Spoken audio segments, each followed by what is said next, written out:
آج کل شراب، جوا، چوری کا سلسلہ عام ہوتا چلا جا رہا ہے، ڈکیٹی کا سلسلہ ہے، ایسے ہی چرس ہے، بھنگ ہے اور اس طرح کی جو دیگر گندی چیزیں ہیں، افیون وغیرہ، یہ ساری بڑھتی چلی جا رہی ہیں۔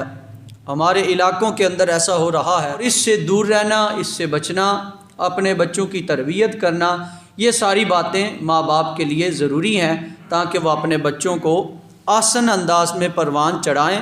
تو اس حوالے سے دیکھنا یہ ہے کہ کس کے ساتھ بیٹھنا چاہیے اور کس کے ساتھ نہیں بیٹھنا چاہیے۔ اگر بندہ عاشق رسول کے ساتھ بیٹھے گا تو یقیناً وہ عاشق رسول بنے گا، اگر گستاخ رسول کے ساتھ معاذ اللہ بیٹھے گا تو وہ پھر بندہ بھی گستاخ رسول بنے گا۔ اس کو پتہ نہیں چلے گا، دن بدن ماں باپ کے خلاف ہو جائے گا، دن بدن ولیوں کے خلاف ہو جائے گا، دن بدن وہ صحابہ اہل بیت کے خلاف ہو جائے گا، دن بدن وہ معاذ اللہ کے نبیوں کے خلاف بولنا شروع کر دے گا۔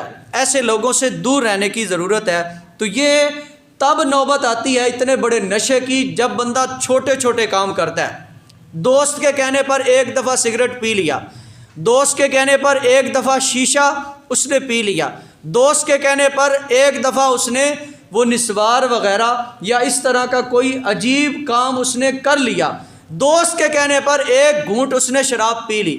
اب شیطان اتنا بڑا ہمارا دشمن ہے، وہ ایک گھونٹ پر بندے کو 10 گھونٹ پینے پہ مجبور کر دیتا ہے۔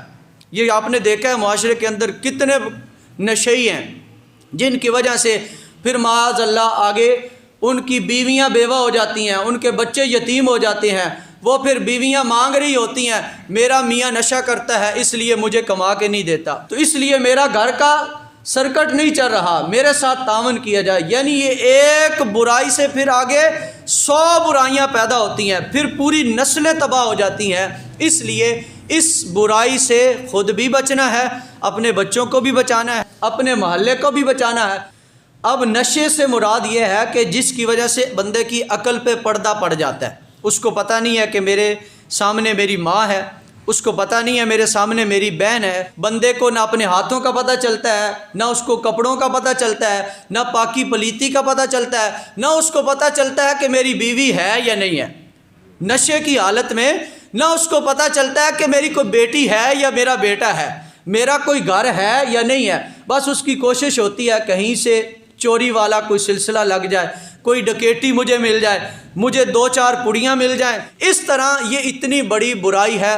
ابو داؤد شریف کے اندر حدیث پاک موجود ہے، مسکر سے مراد ہے نشہ دینے والے۔ اب جس سگریٹ کے اندر نشہ ڈالا جاتا ہے یا چرس وغیرہ، بھنگ وغیرہ یا جس طرح کا بھی نشہ ہوتا ہے، اور اللہ کا شکر ہے اللہ تعالیٰ نے دین کے صدقے سے یہ برائیاں دیکھنے سے بھی ہمیں بچایا ہوا ہے۔ یہ دین کی برکتیں ہیں، قرآن کی برکتیں ہیں، اللہ کے گھر کی برکتیں ہیں۔ کتنا اللہ کا کرم ہے، کتنا اللہ کا فضل ہے۔ جس پہ یہ فضل ہے وہ اللہ کا شکر ضرور ادا کرے۔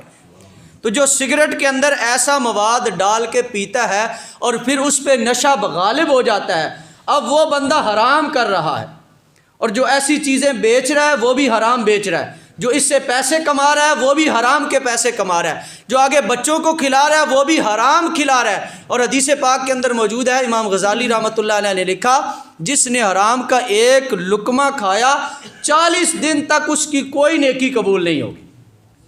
40 دن تک، کیونکہ وہ حرام کے لقمے کا جو اثر ہے وہ 40 دن بندے کے گوشت میں رہتا ہے۔ تو بندے نے کبھی ایسا جرم کر لیا ہے تو اللہ کی بارگاہ میں حاضر ہو کر اس کو توبہ کر لینی چاہیے۔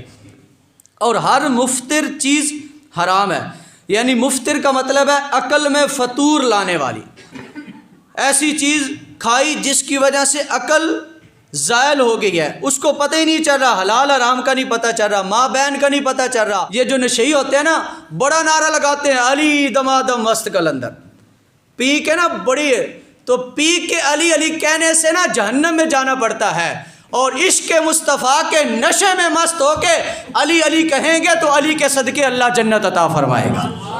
تو یہ عشق والا جو نشہ ہے نا، یہ ہر بندے میں ہونا چاہیے۔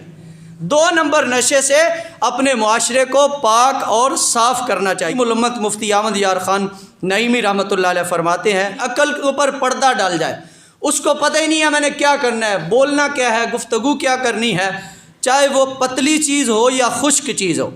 پتلی کے اندر وہ شراب اس طرح کے سارے معاملات آتے ہیں، اور خشک چیز کے اندر بھنگ وغیرہ، افیون، یہ چرس، یہ ساری چیزیں، اور جو یہ سگریٹ کے اندر ڈالتے ہیں، یہ ساری چیزیں مفتی صاحب نے میرات المناجی کے اندر لکھی ہیں، اور فرماتے ہیں جلد نمبر 5 کے اندر یہ ساری چیزیں اللہ نے حرام کی ہیں۔